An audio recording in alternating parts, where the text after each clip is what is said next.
Hi, I'm Dr. Larch, and this is Flute in a Few. Today we're going to talk about octatonic scales.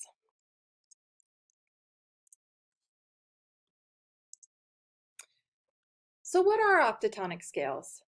They're 8-note scales. You can see from this picture that there are indeed 8 notes, and you'll notice that I've written it out where there are 2 Fs. There's an F natural and an F sharp.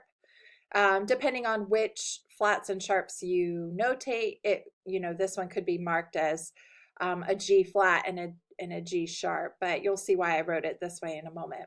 So there are 8 notes in an octatonic scale, and they are sometimes tricky to hear. So we've got a few strategies for learning these very unique and worthwhile patterns. The first way is to think of them as whole half, whole half, whole half in the different intervals alternating. So octatonic scales can actually start with the half step first or the whole step, but for our intents and purposes, we're going to start always with a whole step after the tonic note. So on C, you can see it's a whole step, followed by a half step, followed by a whole, a whole, half, etc. And you continue to go up.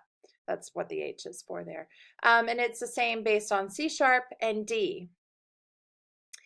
In the moment, though, that's pretty difficult to think of when you're playing the scales. So another way to think of them is as the first 4 notes of a minor scale.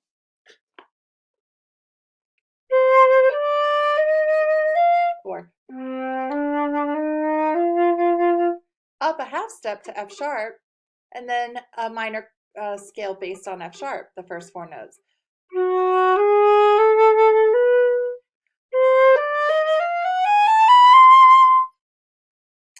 So that's how I like to think of these most often. And a colleague of mine once said before you start playing this, to really think of that tritone, the C to the F sharp, so you can think about what the 2 minor scales are that you'll be alternating between. So as you can see, each of these scales, C, C sharp, and D, are based on the first 4 notes of a minor scale, up a half step, and then the first 4 notes of that minor scale. And then you go up a half step and you're back at C or C sharp, whichever you started on tonic. Another way to think of these is that each of these series is its own key signature. So the C scale has an E flat in it, an F sharp in it, and a G sharp in it. And the C sharp series has a C sharp, a D sharp, an F sharp, and a B flat. The D series has a G sharp, A sharp, and C sharp.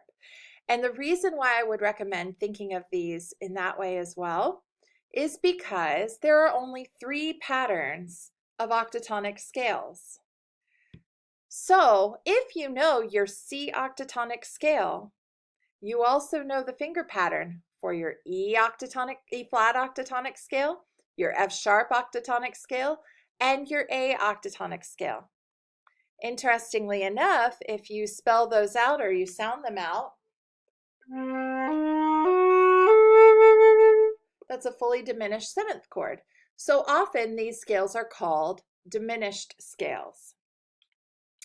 So let's say you are asked to play F octatonic scale.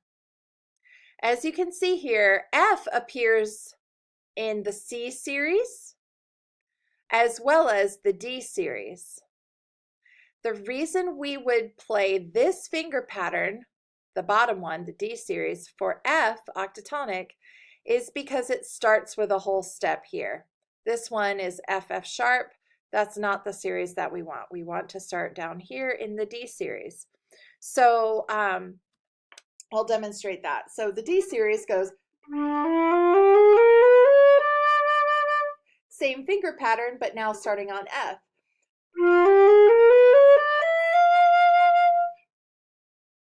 So we have 3 ways to think of these. We can call, of course, they're called diminished scales as well as octatonic scales. You can think of them as a whole half pattern. You can think of them as a minor tetrachord up a half step, followed by another minor tetrachord. And you can think in key signatures, meaning there are only 3 finger patterns, the C, C sharp, and D series, with 4 tonic notes per pattern. What I recommend is playing each series as a group. So as I'm learning these, or as you're learning these, I would recommend starting with C, then learn E flat, then F sharp, then A. Because they're all the same finger pattern and it's much easier to learn that way versus going, okay, first I'm going to learn C, then C sharp, then D. I hope that makes sense for you. So first practice each series as a group, get them extended, and then start randomizing them. I hope this has helped you learn about octatonic scales, and I look forward to pursuing our next topic together. Have a great day.